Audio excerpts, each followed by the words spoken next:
Neste trecho, neste corte específico, o professor Fábio Sabino estará falando sobre a formação dos evangelhos, quem deu os nomes, os autores existem ou não, claro, os estudiosos, né, os pesquisadores, aqueles até que trabalham com essa questão já sabem, mas preste atenção porque o professor Fábio Sabino vai dar informações valiosíssimas nesta entrevista que talvez você ainda não tenha ouvido nem pesquisado. Sabino dá uma verdadeira aula nessa questão e nós iremos aqui assistir ele falando e comentando. Então eu vou comentando aqui e vocês vão comentando aí, ó, no vídeo, beleza? Vamos lá então, os evangelhos, os 4 evangelhos, como que de fato eles irão surgir na história do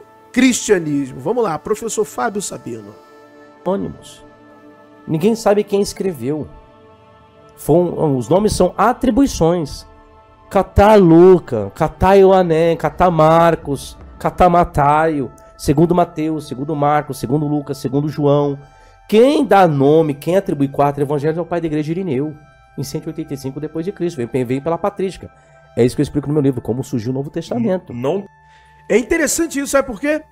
Eu aprendi isso aí que o professor Fábio Sabino está falando no seminário confessional, meu primeiro seminário de teologia, chamado lá também seminário nível médio. Eu fiz numa igreja mesmo, próxima aqui, né, ao meu bairro onde eu resido, e muitos anos atrás, nossa, eu era garoto, era jovem ainda, muito interessante, que foi logo ali no seminário que eu tive esse choque de realidade, né, porque a gente aprende na igreja que foram ali os evangelistas, né, e apóstolos que escreveram os evangelhos.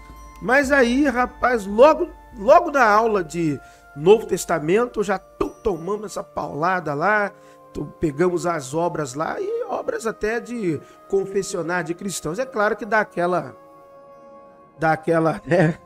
ajeitada para suavizar a informação, mas é um fato, os evangelhos são anônimos.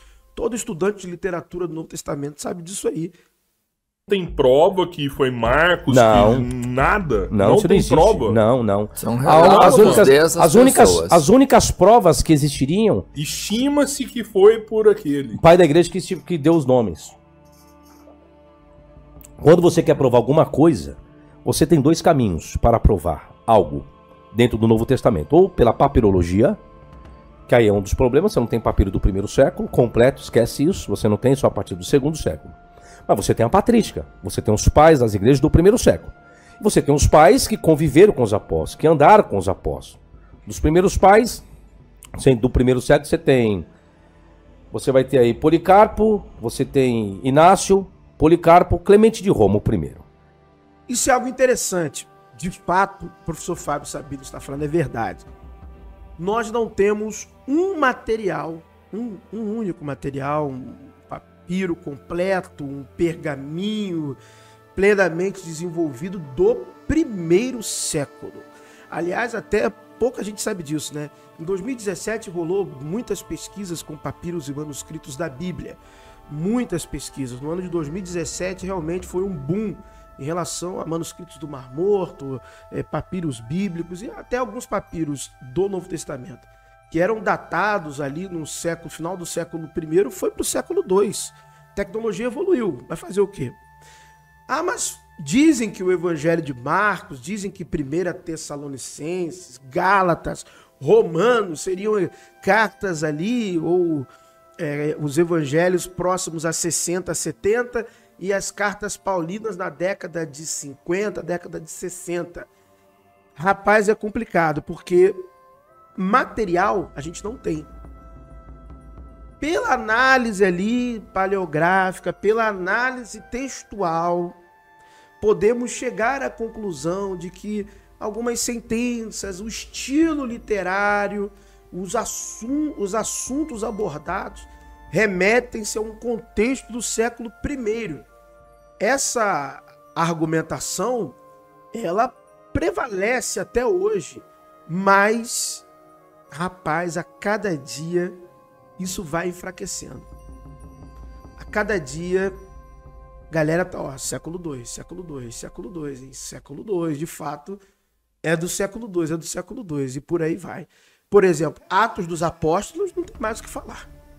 Atos dos Apóstolos é uma produção literária do século III. O que surgiu nas últimas 3 décadas de trabalhos, artigos científicos, livros publicados de Atos dos Apóstolos, análises exegéticas, comparando Atos dos Apóstolos até com a Odisseia, perdão, Odisseia não, desculpa, falei besteira, com a Ilíada, perdão, de Homero.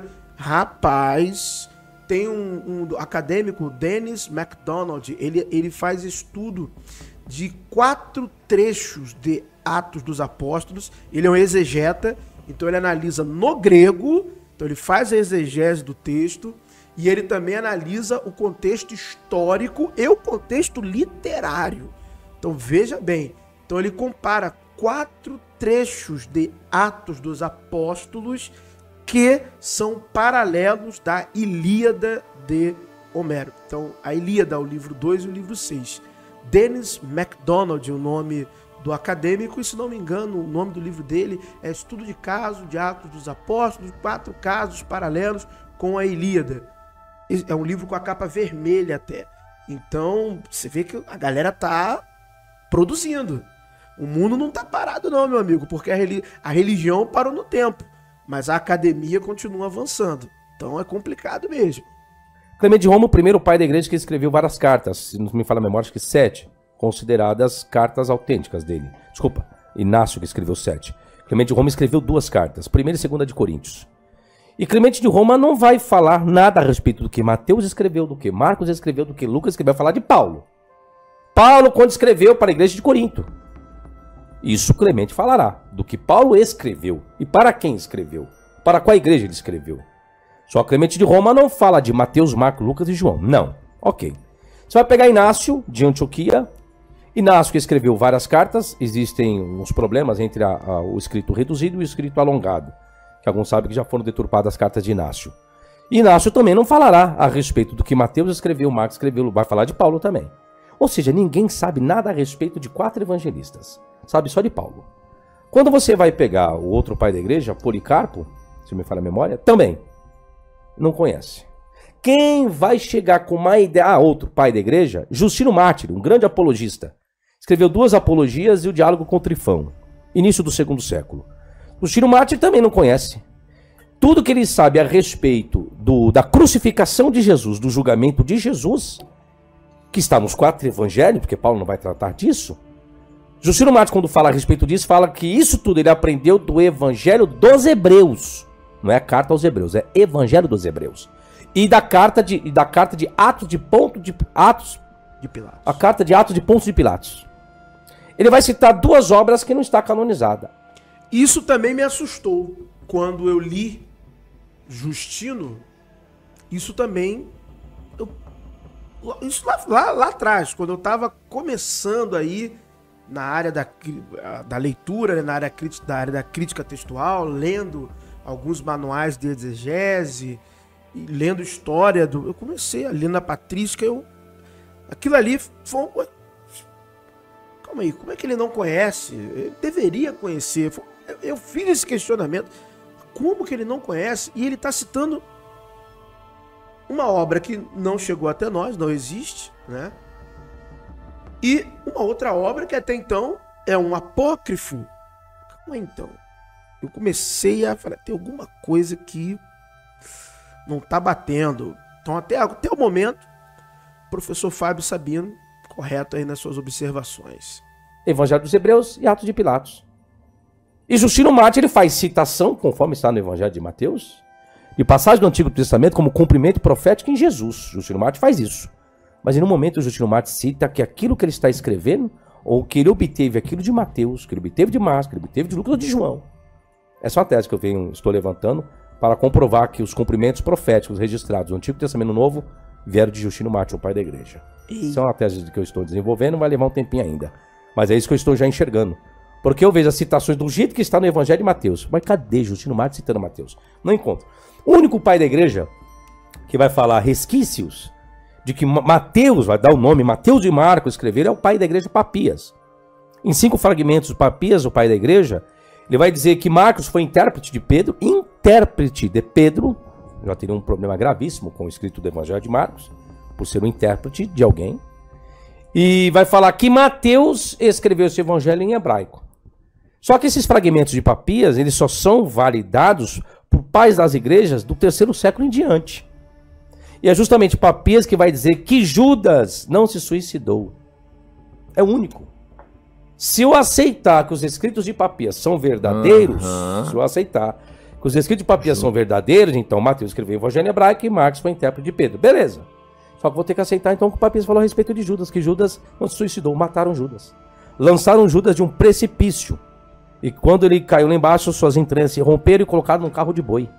E levaram Judas. Olha só. Eu já fiz um vídeo aqui no canal mostrando que essa tradição da morte de Judas, o campo de sangue, por aí vai, da traição, rapaz, isso vem de palavras de Árrica, que eram histórias, né, historietas muito antigas de um sábio chamado Árrica, que ele era um vizir, e ele tinha um sobrinho chamado Nadã. E eu abri aqui com vocês o trecho exato de palavras de Árrica. Temos a atestação desta obra literária no século V a.C., tá bom? E a gente vê paralelos enormes dessa historieta, desse conto, né? Porque tem várias é um conto, porque tem inúmeras variações, tem várias... Nossa, tem várias línguas, palavra de Árrica. É uma coisa assim impressionante, até no armênio, eslavo, tem um monte de coisa. E é muito parecido a maneira como acontece o fim de Judas no Novo Testamento, essas tradições, com o que está nessa lenda, nesse folclore, né, nesse texto, né, da literatura popular da época. E vem Papias e traz uma tradição diferente. É interessante isso. Papias é citado por Eusébio. É interessante isso que o professor Fábio Sabino está dizendo. Eu tô relembrando aqui a minha época do seminário, que eu não assisti esse vídeo, eu tô reagindo aqui com vocês. Todas embora. Então logo vou ter que discordar com o que está escrito dos evangelhos. Que o Mateus vai colocar, e Judas saiu para se enforcar. Sim. E eu vou ter que discordar com Atos do Apóstolo, que Lucas escreveu. E precipitando-se abaixo, romper as suas entranhas. Então vou ter que pegar o relato de Papias e discordar do que Mateus escreveu a respeito de Judas e do que Lucas escreveu a respeito de Judas. Você está vendo onde que eu entro no problema? Sim. Dentro da parte da crítica da fonte. Agora a crítica da fonte, que é uma das disciplinas da exegese. Eu tenho problemas graves a respeito disso. Aí vamos lá. Vamos assentar então o que Papias está dizendo é verdade, que Mateus escreveu esse evangelho em hebraico. Cadê? Pois bem, se Mateus escreveu esse evangelho em hebraico, então por que o que eu tenho hoje na Bíblia, hoje, não é esse evangelho de Papias, que Papias está dizendo de Mateus em hebraico? Por quê? Porque as referências que eu tenho do Antigo Testamento não vêm do hebraico, vêm da Septuaginta, e a Septuaginta é grega, não é hebraica. Mas o Papias não está dizendo que Mateus escreveu o evangelho em hebraico? Escreveu, cadê esse evangelho original em hebraico? Eu não tenho na Bíblia hoje. Então a gente tem que discutir com as editoras aí. Então, mas a parada não é essa, porque às vezes, quando você coloca lá que Judas suicidou, ou Judas foi jogado, né? Isso é uma palavra que às vezes eles traduziram da melhor forma possível, e às vezes nenhuma das duas vai estar correta, não? Não, porque quando você faz um assassinato e um suicídio, né? Porque quando você faz essa tradução, muitas palavras que tinham lá não são as palavras que a gente conhece hoje. Não nesse caso. Porque assim, você está falando de denotação e conotação. Seria. Existem vocábulos que existem denotações, só que existem vocábulos que existem só as conotações. A relação semântica. Posso ter um vocábulo e ter vários sentidos semânticos, mas dentro de um único vocábulo. Igual a palavra manga portuguesada, né? Manga pode ser a fruta, manga de camisa, ok. Então eu tenho a denotação, mas tem a sua questão semântica. Seu semantismo, dependendo do contexto. Só que dentro existem vocábulos específicos para situações específicas. Tanto vocábulos em hebraico como em grego também. Então no caso de sair, foi se matar uma coisa. Suicídio é uma coisa e assassinato é outra. Parabéns aí ao professor Fábio Sabino. O cara conhece muito, né? É perseguido aí pela crentaiada doida aí que não estuda. É difamado por uma galera aí que tem que manter o ganha-pão, né? Tem que continuar contando as mentiras no altar. E volto a dizer, foi a mesma coisa que eu falei no vídeo acerca do Apocalipse. E os crentes, de maneira geral, você acha que eles vão ler palavras de Árrica? Você acha que vão ensinar isso na igreja? Não, isso aí é para quem quer. Isso aí é para quem quer, de fato, aprender e evoluir, entender a construção literária, os seus símbolos. A maioria tá nem aí, tá mais subserviente a uma religião, a um líder lá da congregação, a amarras sociais, financeiras, emocionais, e não consegue se livrar. Agora, esse conteúdo que o professor Fábio Sabino proporciona a nós é muito importante. Para mim, né, eu que também já passei, né, pelo seminário, pela universidade posteriormente, então estou pós-graduando, então isso para mim é relembrar, né? É relembrar lá o que eu já estudei lá atrás, as pesquisas que eu fiz quando era mais jovem, pesquisas com referências bibliográficas, acadêmicos de fato. E é uma crítica que eu bato sempre também nessa tecla, né?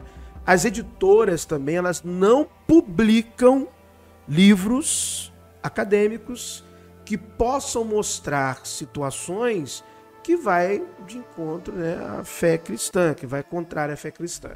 Então, dificilmente veremos um livro, o livro de Dennis MacDonald, publicado, sei lá, na Editora Vida, na CPAD, não sei se publicariam esse livro, mostrando que Atos dos Apóstolos tem paralelos com a Ilíada de Homero, e o cara fez até exegese no grego. O cara entende grego koiné, entende grego clássico, e o cara mostrando, botando um texto lá do outro, explicando.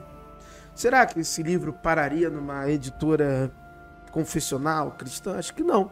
Ao contrário das editoras católicas que publicam conteúdo acadêmico. Então, vai entender, né?